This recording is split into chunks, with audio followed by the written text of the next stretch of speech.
Cyber నేరాలు రోజురోజుకి పెరిగిపోతున్నాయి. పెరుగుతున్న టెక్నాలజీని వాడుకొని సైబర్ నేరగాళ్లు మరింత రెచ్చిపోతున్నారు.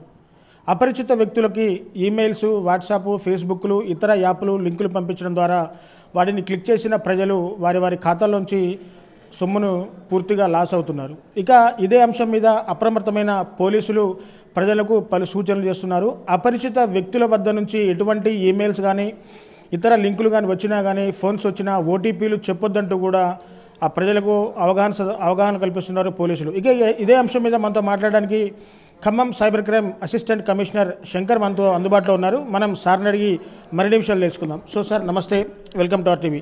సార్, టెక్నాలజీ పెరిగిపోతుంది. ఈ పెరుగుతున్న టెక్నాలజీకి అనుగుణంగా సైబర్ నేరగాళ్ళు కూడా కొత్త తరహాలలో నేరాలకు పాల్పడుతున్నారు. సో ఈ నేరాలు కట్టడి చేయడానికి సైబర్ క్రైమ్ పోలీసులుగా మీరు ఎటువంటి చర్యలు తీసుకుంటున్నారు సార్? ముందుగా యాక్చువల్ మీకు అంత నమస్కారము. ఈరోజు మనము చూసినట్టయితే ఎంత టెక్నాలజీ పెరుగుతుందో అన్ని సైబర్ నేరాలు పెరుగుతాయి. సైబర్ నేరాలు అనేది కూడా డైలీ వాళ్ళు ఒక్కొక్క రకంగా చేస్తుంటారు. ఒకే టైపు నేరాలు చేయరు. వాళ్ళ మర్డర్స్ ఆపరెండిని మారుస్తుంటారు. అంటే మార్చుకుంటూ ప్రజలను మోసం చేస్తుంటారు. ఇది ఎక్కువ ఆన్లైన్లో జరుగుతుంటాయి. కాబట్టి ఇప్పుడు ఆన్లైన్లో ఇవి జరుగుతాయి. కాబట్టి ఈ సైబర్ను నివారించడానికి మనకు G20 మనం సదస్సు ఏర్పాటు చేసుకున్న తర్వాత స్టేట్ మన కంట్రీలో మనము T4C అంటే మినిస్టర్ ఆఫ్ హోమ్ అఫైర్స్ కింద T4C ఉంటుంది. దాని కింద ఇది దేశంలో పనిచేస్తున్నది మొత్తం దేశానికి. అదేవిధంగా సెంట్రల్ గవర్నమెంట్ కూడా ప్రతి రాష్ట్రానికి ఒక బ్యూరోని ఏర్పాటు చేయమన్నది. హైదరాబాద్లో మనకు Telangana state cyber security bureau అనేది ఈ యొక్క బ్యూరో ఉన్నది. దీనికి ఒక అడిషనల్ డీజీ ఆఫీసర్ ఉంటారు, ఎస్పీస్ ఉంటారు. ఆ ఆపరేషన్స్ అంతా అక్కడ జరుగుతాయి. అంటే సైబర్ సెక్యూరిటీలో ఇది యాక్చువల్గా ఏంటంటే అది 24/7 నడుస్తుంటుంది. ఇది కమాండ్ కంట్రోల్లో, ఇది జూబ్లీ హిల్స్లో ఉన్నది. కమాండ్ కంట్రోల్ 3లా ఎవరైనా కూడా కంప్లైంట్ను వాళ్ళు డైరెక్ట్గా 1930కు చేయొచ్చు. అది టోల్ ఫ్రీ నెంబరు. అదేవిధంగా సైబర్ క్రైమ్ సంబంధించిన ఒక యూఆర్ఎల్ కూడా ఉన్నది. ఆ యూఆర్ఎల్ను ఓపెన్ చేసి కూడా మనం కంప్లైంట్ డైరెక్ట్ మనము సిటిజన్ ఫామ్లో మనము డైరెక్ట్ నింపి వాళ్ళకి ఇచ్చేస్తే వాళ్ళు కన్సల్ట్ పోలీస్ స్టేషన్కు ఫార్వర్డ్ చేస్తారు. అట్లే విధంగా ఇప్పుడు ఆగస్టులో చూసినట్టయితే మనకు 6 పోలీస్ స్టేషన్లు, కమిషనరేట్లు కొత్తగా CCPSలు వచ్చినాయి. సైబర్ క్రైమ్ పోలీస్ స్టేషన్స్ అని వచ్చినాయి. అందులో భాగంగా ఖమ్మం కూడా కమిషనరేట్ కాబట్టి ఇక్కడ కూడా ఒక CCPS వచ్చింది. ఇక్కడ ఒక ACP, ఒక ఇన్స్పెక్టర్, మొత్తము 2 SIలు, మొత్తం 20 మెంబర్స్ స్టాఫ్తోని ఇక్కడ సైబర్ క్రైమ్ పోలీస్ స్టేషన్ చేయడం జరిగింది. ఈ క్రమంలో మేము ఏం చేస్తున్నామంటే అసలు ఎక్కువ ఏ క్రైమ్స్ జరుగుతున్నాయి అంటే ఎటువంటి క్రైమ్స్ ఎక్కువ జరుగుతున్నాయి, ఎవరు ఎక్కువ డబ్బులు కొట్టుకుంటారు, ఎవరిని టార్గెట్ చేస్తున్నారు అనేది మనం అనాలిసిస్ చేసి అందులో ఆ టార్గెట్ విక్టిమ్ ఎవరైతున్నారో ఆ గ్రూప్స్ను మనం డివైడ్ చేసి వాళ్ళ మీద మనము అవేర్నెస్ క్యాంప్స్ చేస్తున్నాము. అంటే కాలేజెస్లలోనే కానీ, తర్వాత క్లబ్స్లలోనే కానీ, తర్వాత ఆన్లైన్లో జాబ్ హోల్డర్స్తోనే కానీ, లేకుంటే ఇంకా సోషల్ యాక్టివిటీస్తో కానీ వీళ్ళందరితో కూడా మనం ఆన్లైన్ ప్రోగ్రామ్స్ పెడుతున్నాం. కాలేజీలు అయితే ఇప్పటి వరకు మనం ఒక 60 కాలేజీలు already engineering, MBBS, professional colleges అన్నీ కూడా పిల్లలకు మొత్తం టోటల్ ఈ సైబర్ను ఎట్లా నివారించాలి, ఎట్లా యూటిలైజ్ చేసుకోవాలి, ఫోన్ యూటిలైజేషన్ అనేది ఎట్లా యూజ్ చేసుకోవాలి, దానికి మన డేటా సెక్యూరిటీని ఎట్లా పెంచుకోవాలి, అనవసరమైన లింక్స్ వస్తే వాటిని ఎట్లా అవాయిడ్ చేయాలి, మన ఫోన్పే, గూగుల్ పే ఇట్లాంటి డిజిటల్ పేమెంట్స్ ఉంటాయి. ఈ పేమెంట్స్ ఉన్నప్పుడు మనము ఎట్లా దాని మీద భద్రత తీసుకోవాలి. ఆ తర్వాత ఆధార్ ఎనేబుల్డ్ సిస్టమ్ అనేది ఒకటి ఉంది. అది కూడా మనము సెక్యూరిటీ పర్పస్గా ఏ విధంగా పెట్టుకోవాలి. ఇవన్నిటి మీద కూడా మనము ప్రతి కాలేజీలో కూడా అవేర్నెస్ ఇప్పటివరకు ఒక 60 క్యాంప్స్ నడిపించినాము. పిల్లలకు అందరికి చెప్పినాము. వాళ్ళు కూడా మీ సొసైటీలో చెప్పమని మనం చెప్పేసినాము. ఇది సైబర్ క్రైమ్కి సంబంధించినది మొత్తం టోటల్గా. అంటే సార్, పూర్తిగా ఈ సైబర్ నేరగాళ్ళు అసలు ఎలాంటి వ్యక్తుల్ని టార్గెట్గా చేసుకొని ఎంచుకుంటారు? అంటే కొంత అంటే పూర్తిగా అవగాహన ఉన్న వ్యక్తులను అయితే పూర్తిగా ఎంచుకోరు వీళ్ళు. అంటే ఎటువంటి వ్యక్తుల్ని పూర్తిగా వీళ్ళు ఎంచుకొని, అంటే పలు మార్గాలు ఉంటాయి. పూర్తిగా మెసేజ్ పంపిస్తూ ఉంటారు, లేకుంటే మేము బ్యాంక్ నుంచి మాట్లాడుతున్నాం అని చెప్పేసి అంటారు. సో ఈ తరహా నేరగాళ్ళని ఏ విధంగా గుర్తించాలి సార్?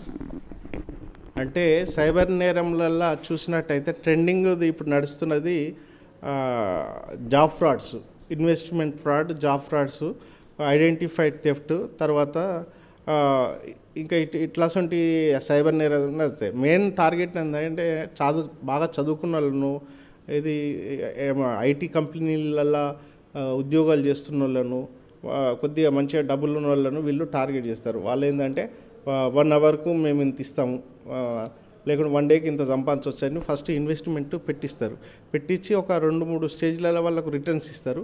తర్వాత వాళ్ళను వాట్సాప్ గ్రూప్లకు తీసుకుపోయి లక్షలు పెట్టించిన తర్వాత ఎటువంటి డబ్బులు ఇవ్వక వాళ్ళని ఇంకా వేదనకు గురి చేసి ఈ విధంగా వాళ్ళను లూటీ చేసేస్తారు.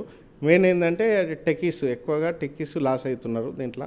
అదేవిధంగా ఇంట్లో ఉన్న గృహిణీళ్ళు వాళ్ళు పార్ట్ టైం జాబ్స్ గురించి అనవసరమైన లింక్స్ గూగుల్లో ఎప్పుడైనా పోయి డైరెక్ట్ మనము part time job contacts numbers కొడితే అంత సైబర్ నేరగాళ్ళ నంబర్లు ఉంటాయి. ఆ సైబర్ నేరగాళ్ళు ఇట్లాంటి మనం వెతుకుతున్నాం అనగానే వాళ్ళు మీకు ఈ జాబ్ ఇప్పిస్తాము, ఆ జాబ్ ఇప్పిస్తాము, ఇంత మంచి కంపెనీ జాబ్ ఇప్పిస్తామని మన వ్యూస్, ఒక రకమైన వ్యూస్ ఒకటి పెట్టి ఆ వ్యూస్ని మీరు టాస్క్ చేయండి, మేము ఈ టాస్క్లు చేస్తే మీకు ఇంత డబ్బులు ఇస్తామని ఫస్ట్ ప్రైమరీగా ఒక 1000 రూపాయలు వేయించుకొని 1500 వేయడం, అట్లనే 3000 వేసుకొని 6000 ఇవ్వడం. ఇట్లా చేసిన తర్వాత ఒకటేసారి లక్ష రూపాయలు పెట్టమంటారు. 1,00,000 రూపాయలు పెడితే నీకు 3 లక్షలు వస్తాయంటారు. ఆ డబ్బులు ఇవ్వరు. వాళ్ళు ఈ డబ్బులు రావాలంటే మళ్ళీ 30% కట్టాలని చెప్పి మళ్ళీ డబ్బులు వేయించుకుంటారు. మళ్ళీ ఇది అయిపోయిన తర్వాత వాళ్ళు మళ్ళీ ఇదంతా అయిపోయిన తర్వాత సిఐడి మాట్లాడుతున్నాం, మేము సిఐడి డిపార్ట్మెంట్ నుంచి మాట్లాడుతున్నాము, ముంబై నుంచి మీ మీద కేసు ఉందని చెప్పి మళ్ళీ వాళ్ళే భయభ్రాంతులు చేస్తారు. అదేవిధంగా అది అయిపోయిన తర్వాత ఇన్కమ్ ట్యాక్స్ డిపార్ట్మెంట్తో ఫోన్ చేస్తారు. ఇన్కమ్ ట్యాక్స్ డిపార్ట్మెంట్ ఐడిఓతో వాళ్ళు క్రియేట్ చేసుకుంటారు అది ప్రొఫైల్. మాట్లాడి ఐటీ 30% మీరు కట్టలేదు, వైట్ మనీ కాదు, ఇది బ్లాక్ మనీ, మీరు ఎక్కడికి వెళ్ళి సోర్స్ అని వాళ్ళు అట్లా చేస్తారు. ఇదంతా కూడా చేసేది ఒకటే గ్యాంగ్. ఇదంతా కూడా నార్త్ ఇండియాలో ఎక్కువగా చూస్తే జమ్తారా, తర్వాత వెస్ట్ బెంగాల్, రాజస్థాన్, తర్వాత జార్ఖండ్, డియోగర్ డిస్టిక్లలో ఎక్కువ జరుగుతుంది. ప్రస్తుతము మన తెలంగాణలో కూడా ఇప్పుడు తెలంగాణ సైబర్ క్రైమ్లో నెంబర్ 1 ఉంది. సైబర్ క్రైమ్ కేసెస్లలో తెలంగాణ నెంబర్ 1 ఉంది. అదేవిధంగా దీన్ని డిటెక్షన్ కూడా బాగానే ఉంది. డిటెక్షన్ అంటే పోయిన డబ్బులను ఇమీడియట్లీ బ్యాంక్స్కు మనం చెప్పి ఆపిచ్చేసి ఆ పుటానోళ్ళు చేయించి అది కోర్టు నుంచి రిలీజ్ చేయడం అనేది కూడా ప్రాసెస్ చాలా వేగవంతంగా జరుగుతున్నది. దీనికి ఇంకా ఫోరెన్సిక్ టూల్స్ కొత్తవి గవర్నమెంట్ కూడా చాలా శాంక్షన్ చేసేది ఉన్నది. అంత బడ్జెట్ కూడా వచ్చేసింది. కొత్త టెక్నాలజీని యూజ్ చేసి ఈ యొక్క సైబర్ నేరస్తులను నార్త్ ఇండియాలో ఎక్కడున్నా కానీ వాళ్ళను పట్టుకొచ్చి మనము వాళ్ళను అరెస్ట్ చేసి జైలుకు పంపించడం జరుగుతున్నది. ఒక్కొక్క సైబర్ నేరస్తుడు ఇంచుమించు 1000-1500 క్రైమ్స్ చేస్తుంటాడు. అన్నిటి మీద కూడా పోలీస్ స్టేషన్ లెవెల్ ఎన్నిట్లలో ఎఫ్ఐఆర్ అయిన కేసులల్లో మనం వాళ్ళకు పీటీ వారెంట్ మీద వాళ్ళను మనం ఎగ్జిక్యూట్ చేసి వాళ్ళని కోర్టులో పెట్టేస్తున్నాం. అంటే సార్, పూర్తిగా గడిచిన సంవత్సరంలో పూర్తిగా ఎన్ని సైబర్ నేరాలు కంప్లైంట్లు నమోదయ్యాయి? ఇంతవరకు ఎంతమంది నేరగాళ్ళని అరెస్ట్ చేశారు? ఎంత సొమ్ము రికవరీ చేయడం జరిగింది సార్? అంటే ఇది సైబర్ నేరస్తులు లాస్ట్ ఇయర్ సైబర్ చూసినట్టయితే చాలా పోయింది, కోట్లల్లో పోయింది, క్రోర్స్లలో పోయింది. అది మనకు వచ్చిన డబ్బు తిరిగి వచ్చింది మనకు 6% నుంచి 9% పుట్టానోల్డ్ ఉంది, మిగతాదంతా పోయింది. ఇది ఏంటంటే ఇదంతా ఈ యాప్స్ డౌన్లోడ్ చేసుకుంటారు. యాప్స్ డౌన్లోడ్ చేసుకున్న ఇవన్నీ చైనీస్ యాప్స్ ఉంటాయి. వాళ్ళు ఏంటంటే వాళ్ళు మీడియేటర్స్ని పెట్టుకుంటారు. ఇక్కడ ఇండియాలో మీడియేటర్ని పెట్టి ఫేక్ అకౌంట్స్ క్రియేట్ చేసి ఆ ఫేక్ అకౌంట్స్ క్రియేట్ చేసి వాళ్ళకు కొద్దిగా అంత కమిషన్ ఇస్తారు. ఆ కమిషన్ ఇచ్చినంతో వీళ్ళు ఈ ఫ్రాడ్ స్టార్స్ ఏం చేస్తారంటే ఈ అమాయకులమైన ప్రజల మీద పడి ఈ లింక్స్ పంపడము కానీ, లేకుంటే డబ్బులు ఓటీపీ వచ్చింది బ్యాంక్ నుంచి మాట్లాడుతున్నాము కానీ, లోన్ వచ్చిందని, క్రెడిట్ కార్డును అప్డేట్ చేసుకోమని, కేవైసీని అప్డేట్ చేసుకోమని చెప్పి ఇట్లా రకరకాలుగా మనకు ఫోన్లు చేసి చెప్తుంటారు. కానీ మనం ఎవరు కూడా బ్యాంకు కూడా ఏ బ్యాంక్ ఎంప్లాయీ కూడా డీటెయిల్ ఎవరు అడగరు, బ్యాంకుకు అవసరం కూడా లేదు. కాబట్టి దీని మీద ప్రజలు గుర్తించాలి. ఎవరైనా ఇట్లా కాల్స్ వచ్చి ఓటీపీలు చెప్పాలి, కేవైసీ చెప్పాలి, మీ క్రెడిట్ కార్డు ఇంత మేము అప్డేట్ చేస్తాం అంటే ఇవన్నీ నమ్మొద్దు. ఇవన్నీ సైబర్ మోసాలుగా వస్తాయి. కాబట్టి వీటిని ఏవి కూడా నమ్మొద్దు.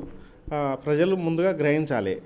తర్వాత పిల్లలకు ఫోన్ ఇచ్చినప్పుడు యూటిలైజ్ చేసినప్పుడు కూడా ఈ వాళ్ళు పోర్న్ వీడియోస్ లకు తీసుకెళ్తారు.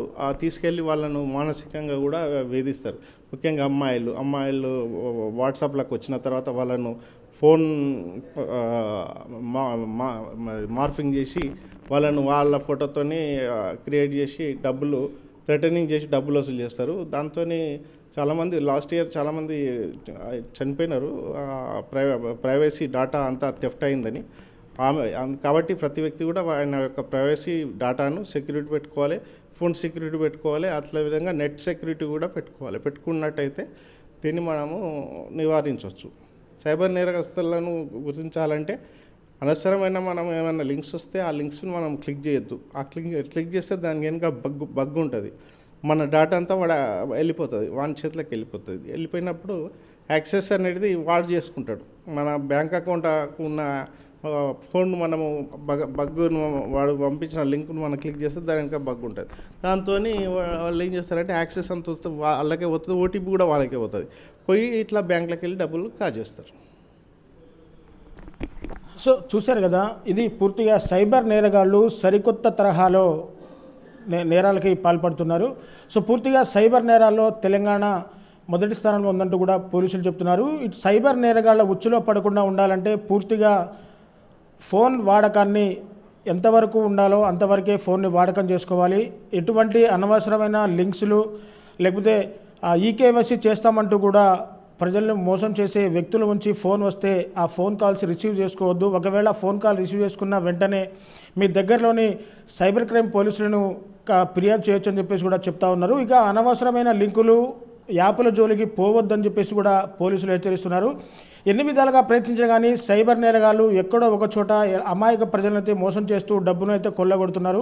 పూర్తిగా ఆర్థిక అంటే నగదు రికవరీ చేయడం కొంత కష్టం, వస్తువు రికవరీ చేయడం చాలా ఈజీ అని చెప్పేసి కూడా అంటున్నారు. కాబట్టి ఈ ఆన్లైన్లో జరిగే మొత్తం కూడా నగదు రూపంలోనే జరుగుతుంది. కాబట్టి కొంత నగదును కూడా కొంత రికవరీ చేయడం కొంత కష్టంగానే ఉంటుందని చెప్పేసి కూడా పోలీసులు చెప్తా ఉన్నారు. ఇక మొత్తంగా చిన్నపిల్లలకు ఎక్కువగా మొబైల్ ఫోన్స్ కూడా ఇవ్వద్దంటూ కూడా పోలీసులు సూచిస్తున్న పరిస్థితి కనబడుతుంది. ఇది కెమెరా పర్సన్ నాగేంద్రబాబుతో నేను మీ దేవేందర్, RTV ఖమ్మం నుంచి. మరిన్ని వీడియోస్ కోసం ఛానల్ ని సబ్స్క్రైబ్ చేయండి. లేటెస్ట్ అప్డేట్స్ కోసం వాట్సాప్ ఛానల్ ని ఫాలో చేయండి. అండ్ లింక్ డిస్క్రిప్షన్ లో ఉంది.